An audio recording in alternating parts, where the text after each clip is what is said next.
Bonjour les enfants, aujourd'hui nous sommes mardi et nous nous retrouvons pour les maths comme tous les jours. Allez, c'est parti. Alors, en activité ritualisée, aujourd'hui une nouvelle activité. Je vais vous montrer deux nombres et je vais vous demander lequel est le plus grand. Sauf que ces nombres, je ne les ai pas écrits de façon classique, j'ai écrit le nombre de dizaines et le nombre d'unités. Ici, il y a le nombre de dizaines et le nombre d'unités. Attention, il y a un piège, donc je vous demande d'essayer de trouver quels sont ces nombres, de les écrire juste en chiffres et de me dire ensuite quel est le plus grand. Allez, je vous laisse réfléchir et on regarde la correction. Alors, ici nous avions 6 dizaines et 4 unités. Donc j'ai placé mes 6 dizaines, mes 4 unités, c'est le nombre 64. Ici on avait 4 dizaines et 19 unités. Donc j'ai placé mes 4 dizaines et j'ai placé mes 19 unités. Le problème de mes 19 unités, c'est qu'en fait je me rends compte ici que j'ai 10 unités. Or 10 unités, ça se transforme tout de suite en une dizaine. Donc en fait j'avais 4 dizaines plus une dizaine des 19 et il me reste 9 unités. Du coup ici le nombre c'est 59. Mais entre 64 et 59, c'est bien 64 qui est le plus grand. Un petit peu de calcul mental. Pour le calcul mental aujourd'hui, j'aimerais que l'on revoie tous les compléments à 10 que vous connaissez maintenant et que vous devez connaître par cœur. Je compte sur vous. Là aussi, on ne recompte pas avec les doigts. Ça doit être des automatismes. Donc, on s'entraîne, on s'entraîne, on s'entraîne sous la forme de 3 plus quelque chose. En fait, c'est des additions que l'on veut. D'accord ? 3 plus quelque chose est égal à 10, mais ça peut être 1 plus quelque chose, 2 plus quelque chose, etc. Donc on y va, vous me trouvez ces compléments à 10, ça ne pose pas de problème, et on se réentraîne à ça. Ensuite, ici, on a une suite numérique où on vous dit que l'on avance à chaque fois de 2 en 2, que l'on arrive à 14. L'objectif, c'est de trouver ici les nombres qu'il manque. Allez, je vous laisse chercher et on regarde ensuite. Alors en fait, ce qu'il fallait faire, on avait 14 et on savait que le nombre d'avant, c'était ce nombre, plus 2 est égal à 14. Donc en fait, on aurait pu faire, il fallait faire 14 moins 2, je recule de 2, 14 moins 2 c'est 12, je recule encore de 2, 12 moins 2 c'est 10, et 10 je recule encore de 2 c'est 8. Et si on revient dans le bon sens, on a 8 plus 2 est égal 10, 10 plus 2 égale 12, 12 plus 2 égale 14. C'est important de revérifier aussi dans le bon sens si vos résultats sont les bons.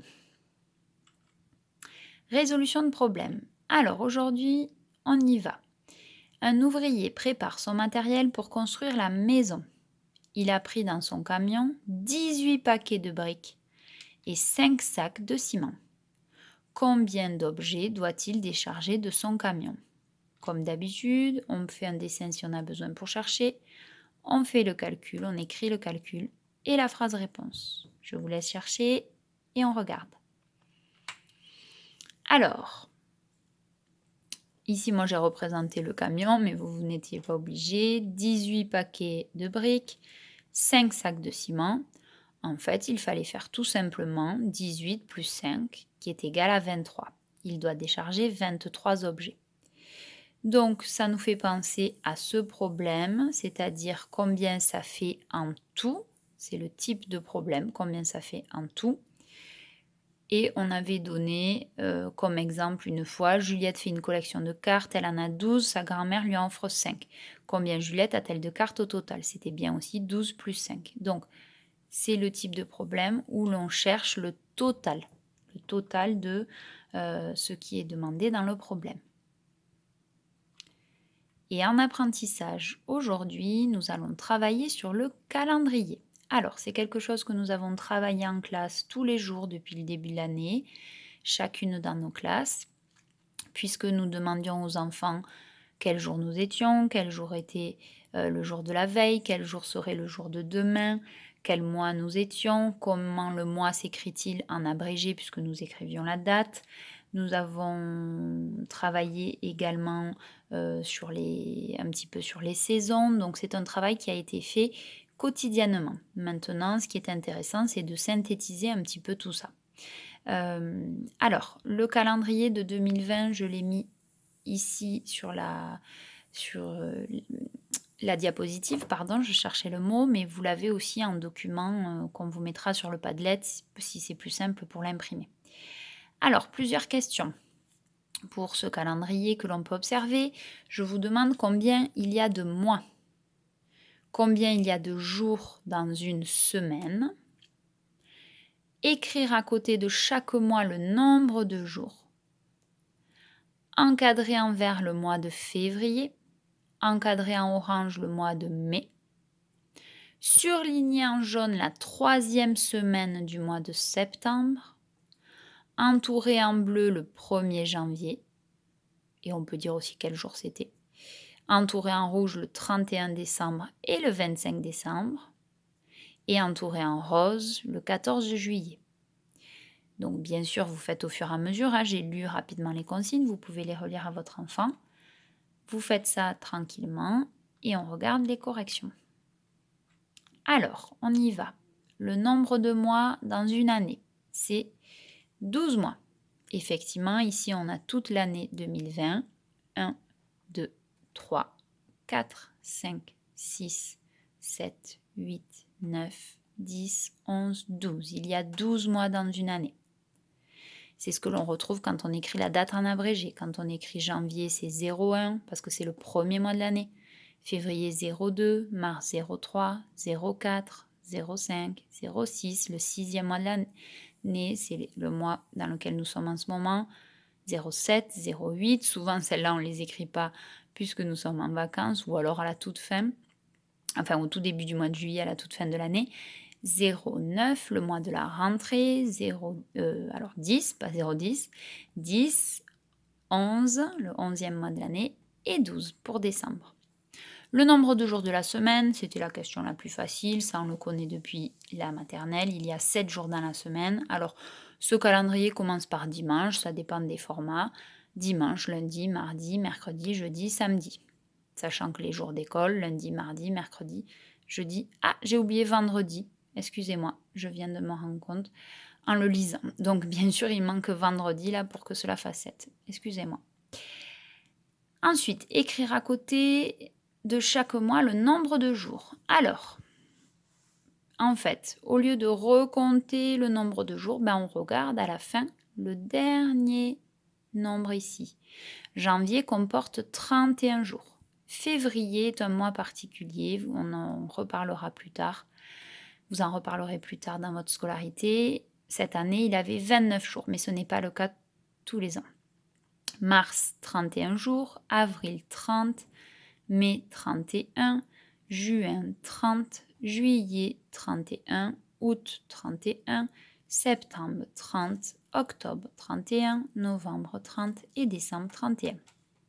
Donc on voit qu'à part le mois de février qui est particulier, on alterne entre un nombre de jours entre 30 et 31 jours. Vous verrez plus tard, on montrera un moyen mémotechnique avec les phalanges, le haut de la main là pour vous en souvenir.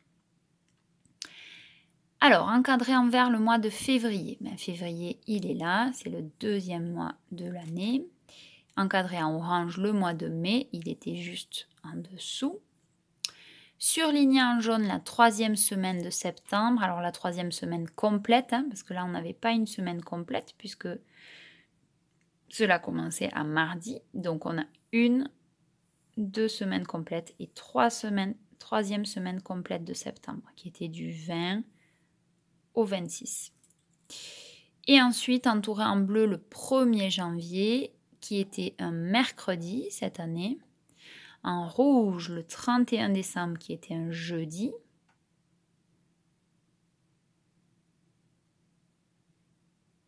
Qui sera un jeudi, pardon, excusez-moi, je réfléchis. Je me disais, il y a quelque chose qui ne va pas. Donc, en décembre, le 31, dans quelques mois, sera un jeudi. Le 25 décembre sera un vendredi. Et le 14 juillet que nous allons vivre bientôt sera un mardi. Voilà pour la découverte du calendrier. Excusez-moi pour les erreurs de vendredi et le petit bug sur décembre. Alors, pour terminer tout ça, vous devez lire la leçon 17 sur le temps.